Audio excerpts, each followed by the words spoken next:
Kami dari kelompok 16, Lamina Spiralis Osea, izin memperkenalkan diri. Nama saya Muhammad Abdul Hakim dengan NIM 2510911210026 sebagai ketua kelompok. Perkenalkan, nama saya Fadil Ihsan Attallah dengan NIM 251091121001005. Perkenalkan, nama saya Akhilana Syukrirah dengan NIM 251091111200016. Perkenalkan, saya Dida Fariha Asia dengan NIM 251091113200001. Perkenalkan, saya Hilal Rosyana Alhida dengan NIM 2510911320022. Perkenalkan, nama saya Zainab Mumtaz dengan NIM 2510911220070. Perkenalkan, saya Zainab dengan NIM 251091113200043. Perkenalkan, nama saya Agung Prawira Santuri dengan NIM 25109111124. Perkenalkan, nama saya Muhammad Fadil Rahman dengan NIM 2509111200013. Hari ini kami akan melaksanakan edukasi kepada masyarakat terkait Sustainable Development Goals atau yang disingkat dengan SDGs. Selamat menyaksikan. Jadi halo ya adik-adik. Jadi di sini nama aku Fadil. Nah, aku mau bakal jelasin kalian tentang SDGs. SDGs itu adalah Sustainable Development Goals atau secara sederhananya itu tujuan-tujuan supaya Indonesia kita tuh nanti berkelanjutan dan nggak tercemar. Nah, jadi kalau untuk aku tuh bakal menjelaskan tentang bagian yang 11. Jadi tentang Sustainable Cities dan Communities. Kalian jadi misalnya kayak perumahan ini. Perumahan itu kan tempat tinggal yang aman, kayak perumahan begini kan. Nah, jadi salah satu tujuan dari Sustainable Development Goals itu, jadi kita menciptakan perumahan yang aman, terjangkau, dan juga pokoknya bagus lah kayak gini misalnya kan enak ditinggalin. Nah, itu salah satu tujuan SDGs. Nah, jadi kalau di sini ditarik, ini bisa ditarik. Aduh. Nah, jadi salah satu tujuannya itu adalah pemukiman yang aman dan terjangkau. Jadi berdasarkan SDGs ini, dia tuh harus memastikan ketersediaan pemukiman yang layak, aman, serta terjangkau. Nah, ini tuh dan juga meningkatkan wilayah kumuh. Kita pasti tahu kan, kayak di kota-kota besar dia kayak Jakarta segala macam tuh banyak daerah-daerah kumuhnya. Kan pasti di kelas kalian pasti ada gitu kan, belajar tentang sosiologi, mungkin mempelajari tentang perumahan-perumahan kumuh. Nah, jadi SDGs ini kita bukan menghilangkan perumahan kumuh, tapi kita meningkatkan perumahan kumuhnya supaya jadi lebih layak untuk ditinggali. Nah, sayangnya berdasarkan Badan Pusat Statistik, jadi ini kayak badan yang ada data-data tentang Indonesia nih. Pada tahun 2020 itu baru sekitar 10% rumah tangga itu yang layak ada 10% masih rumah tangga yang tidak layak huni. Ini kan jumlah yang lumayan besar kan. Indonesia, ada yang tahu nggak Indonesia ada berapa jumlah penduduknya? Jadi jumlahnya itu adalah 220. Jadi ada siapa namanya kamu? Rafa. Nah, kamu paling benar dapat nanti better 1 ya. Ingatkan nanti kakaknya. Nah, jadi bahkan ini tuh menurun. Untungnya sekarang itu udah meningkat jadi cuma 9% aja yang rumah itu nggak layak huni. Cuman kan tetap aja dibandingkan dengan yang harusnya layak huni masih banyak banget yang nggak layak huni. Misalnya 200 juta, 10% dari 200 juta tuh ya mahal. Di matematika aku jelek. Intinya banyak. Jadi itu tuh salah satu contoh dari Sustainable Communities and Affordable Housing. Jadi itu adalah salah satu untuk dari Sustainable City and Communities. Baik, di sini kakak akan melanjutkan penjelasan dari Kak Fadil yang dimana poin 11 yaitu pemukiman aman dan terjangkau. Yang dimana poin selanjutnya yaitu terdapat urbanisasi secara berkelanjutan, yang dimana hal ini menitik beratkan pada pembangunan secara merata maupun dari fasilitas dan apapun itu. Adapun yang poin selanjutnya yang kedua yaitu ciri khas ataupun kelestarian budaya. Di sini ada nggak yang ikut pencak silat? Yang pengen ikut pencak silat siapa? Untuk yang selanjutnya yaitu tadi kelestarian budaya, yang dimana pada tengah pembangunan semua struktur kota ini tentunya masih kita jaga kelestarian budaya yang akan terus berlanjut sampai cucu kita seterusnya. Mungkin sekian. Selamat sore Bapak. Jadi di sini Ulun akan menjelaskan terkait Sustainable Development Goals atau yang dalam bahasa Indonesia itu diartikan sebagai tujuan pembangunan berkelanjutan. Jadi SDGs ini memiliki 17 tujuan atau prinsip yang bertujuan untuk membangun dan meningkatkan kualitas dunia secara global. Dan prinsip yang digunakan oleh SDGs ini merupakan prinsip no one left behind. Jadi perkembangan dan pembangunan di seluruh negara itu merata bagi semua pihak, tidak ada pihak yang terkebelakang atau tertinggal. Dan di sini saya akan berfokus pada prinsip yang keenam terkait sanitasi dan air yang layak. Jadi SDGs ini memiliki tujuan global dan tujuan nasional, Pak. Dan untuk tujuan globalnya di sini saya akan mencontohkan salah satunya yaitu pada tahun 2030 mencapai akses sanitasi dan kebersihan yang layak dan merata bagi semua serta mengakhiri kebiasaan buang air besar sembarangan. Selanjutnya untuk tujuan nasionalnya, salah satunya itu sistem infrastruktur air limbah kota yang terpusat di 438 kota dan kabupaten.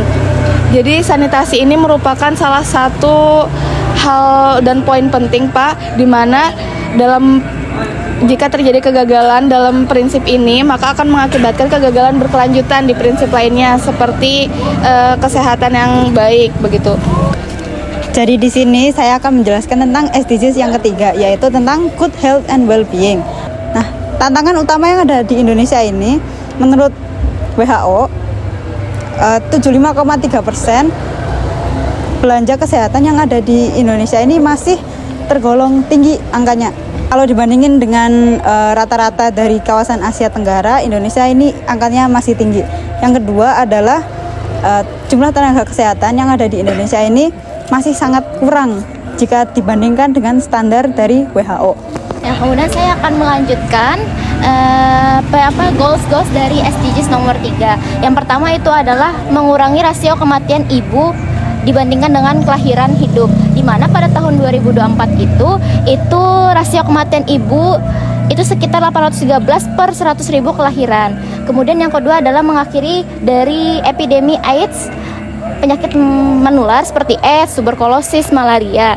Baik Bapak, selamat malam Bapak. Sebelumnya saya Zainab ingin mempresentasikan hasil mading kami kelompok 16, yaitu mengenai SDGs atau yang nggak sering sih Pak. Jadi arti SDGs itu Sustainable Development Goals. Akan menjelaskan salah satunya itu SDGs 12. Jadi SDGs 12 ini adalah tujuan pembangunan berkelanjutan PBB untuk memastikan pola konsumsi dan produksi yang berkelanjutan. Artinya di sini PBB ingin bertujuan mengelola sumber daya alam secara efisien, mengurangi limbah serta meminimalkan polusi dan mendorong praktik bisnis yang berkelanjutan.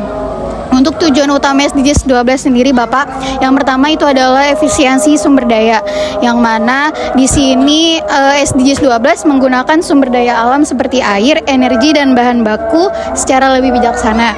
Yang kedua itu fokus utamanya adalah pengurangan limbah. Jadi di sini fokus utama SDGs 12 ini untuk mencegah, mengurangi, mendaur ulang dan menggunakan kembali sampah. Saya ulangi lagi Bapak, saya izin, nama saya Aldi, saya akan menjelaskan lanjutan dari tentang SDG 12 tadi. Jadi itu 17 ini utamanya tuh intinya tentang apa sih?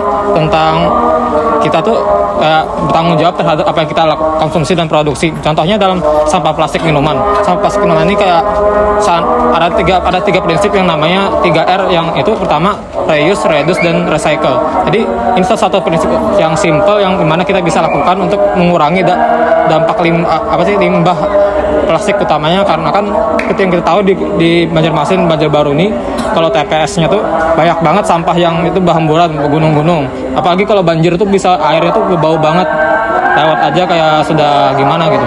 Habis itu dan TPA kita tuh di Banjarmasin dan Banjarbaru ini sudah banyak yang pernah berapa kali ditutup oleh Kementerian Lingkungan Hidup dikarenakan ketentuan atau peraturan mereka tuh melanggar peraturan dari kementerian, dikarenakan mereka hanya membuang sampah itu dibuang dan tidak dipilah dan dibiarkan begitu saja, tidak diolah kembali dan diapa-apakan. Dan jadi intinya tuh kalau SDG 12 ini adalah meningkatkan kesadaran masyarakat tentang untuk lebih bertanggung jawab terhadap apa yang kita konsumsi dan kita produksi.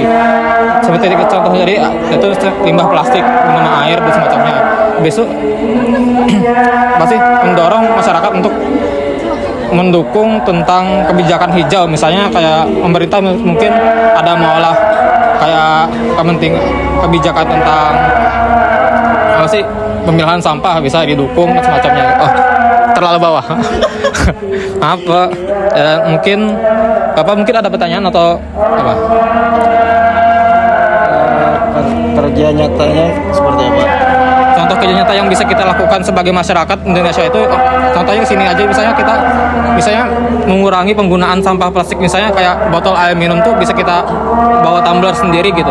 Bisa kita isi air di galon, tapi kurangi penggunaan membeli air minuman yang berkemasan gitu, supaya limbah plastik itu bisa berkurang. Gitu. Terima kasih, Bapak. Nah, kan tadi saya bilang SDGs ada 17 poin. Nah, di sini saya akan menjelaskan terkait dengan salah satu poin dari SDGs, yaitu poin ke-7, yaitu affordable and clean energy. Jadi bahasa Indonesianya itu adalah energi bersih dan terjangkau. Nah, jadi SDGs 7 ini itu adalah tujuan dunia untuk memastikan agar semua orang itu punya akses untuk mendapatkan listrik dan energi yang aman dan bersih dan juga terjangkau secara merata. Nah, jadi energi ini bisa, contohnya misal listrik, terus bahan bakar yang ramah lingkungan. Nah, kenapa SDGs 7 ini penting? Yang pertama, dengan adanya SDGs 7 ini bisa memastikan agar energi di lingkungan itu, energi bersih itu bisa membuat kita lebih sehat. Contohnya misal kayak sekarang ini polusi-polusi, terus asap-asap itu tidak sehat dan bisa menyebabkan gangguan pernafasan. Nah, jadi dengan adanya SDGs 7 ini, itu bisa mengurangi polusi-polusi itu sehingga kita bisa menjadi lebih sehat. Terus yang kedua, energi yang terjangkau. Jadi harganya itu lebih murah. Nah, itu agar semua orang itu dapat mengakses tanpa ada beban terkait dengan biayanya. Terus yang ketiga, itu yang terakhir, kenapa SDGs itu penting? Karena energi ramah lingkungan ini tujuannya adalah untuk melindungi bumi. Jadi bisa untuk mengurangi fenomena globalisasi lingkungan secara berkelanjutan. Nah, selanjutnya dijelaskan teman saya. Baik, Pak. Jadi sebelumnya perkenalkan, nama saya Abdan. Di sini saya akan menjelaskan mengenai SDGs ke-7. Jadi menurut IEA atau International Energy Agency, terdapat sekitar 770 juta orang di dunia yang belum mendapatkan energi yang layak, terutama di daerah seperti Afrika. Di Indonesia sendiri terdapat 99% orang yang sudah mendapatkan energi tersebut. Tapi masih ada di beberapa daerah seperti di Maluku dan Papua yang masih belum mendapatkan energi yang memadai. Jadi di SDGs ke-7 ini bertujuan yang pertama untuk agar energi itu bisa didapatkan oleh semua penduduk, agar terjangkau. Kemudian yang kedua tujuannya yaitu untuk menambah persentase dari energi terbarukan. Kemudian yang ketiga adalah meningkatkan efisiensi energi. Jadi energi itu lebih hemat digunakan, bisa digunakan untuk berkepanjangan. Contoh dari penerapan ini adalah salah satunya adalah kincir angin.